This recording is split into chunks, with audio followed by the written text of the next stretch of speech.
ఇప్పుడే జీ5 app download చేయండి. చూడండి మీ ఫేవరెట్ టీవీ షోస్ ఎప్పుడైనా ఎక్కడైనా. ఆ బాలిక అఘోరా కలిసిపోయారు. ప్రమాదము తీరము దాటనున్నది. ఎటులా ఆపవలెను? ఈ బాలికను ఈ లోకము నుండి తీసుకువెళ్ళుటకు నా వద్ద అంగుళీకము లేదు. ఇక ఎక్కువ దినములు ఇక్కడ ఉంచుట మంచిది కాదు. ఆ ఘోర ఈ బాలికను బంధించినచో ఒక పాపము జరుగుటకు నేను కారణమయ్యదును. ఈ సమస్య నుండి ఎటుల బయటపడవలను? ఈ ఘోరము నాపుటకు యమలోకమున ఎవరి సహాయము తీసుకొనవలను?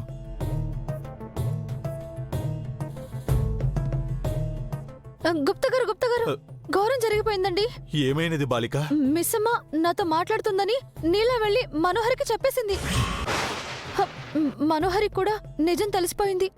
ఇప్పుడు ఎవరికి చెప్తారో ఏం చేస్తారోనని చాలా భయంగా ఉంది. ఇప్పుడు ఏం చేయాలో మీరు కొంచెం చెప్పండి ప్లీజ్.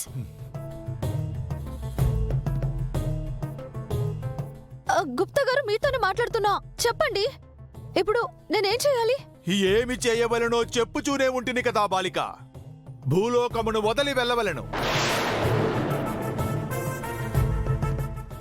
అది కాకుండా ఆ ఒక్క మార్గమే ఉన్నది.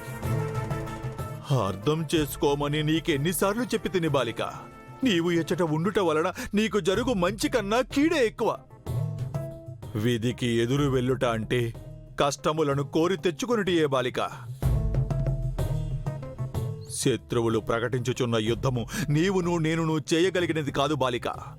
కాలాతీతమగుచున్న కొద్దీ ప్రమాదము మరింత సమీపించును. ఇప్పుడు ఇద్దరికే తెలిసిన రహస్యము ఇంటిలోని వారి అందరికీ తెలిసినచో ఎంతటి గందరగోళమగునో నీకు అర్థమగుచున్నదా?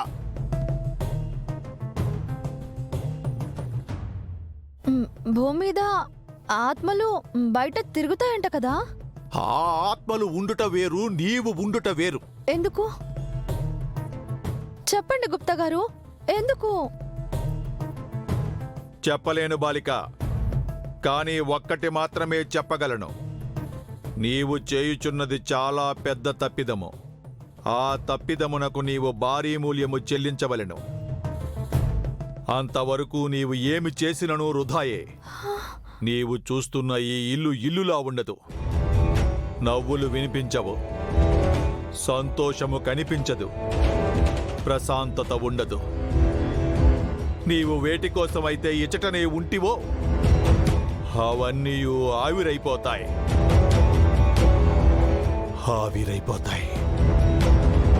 ఆపై నీ ఇష్టము.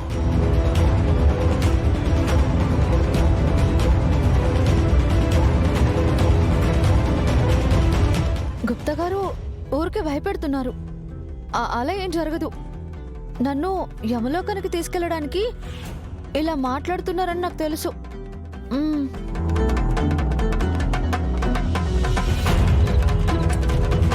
జీ5 యాప్ డౌన్లోడ్ చేసి అన్ని ఎపిసోడ్స్ పూర్తి ఉచితంగా చూడండి.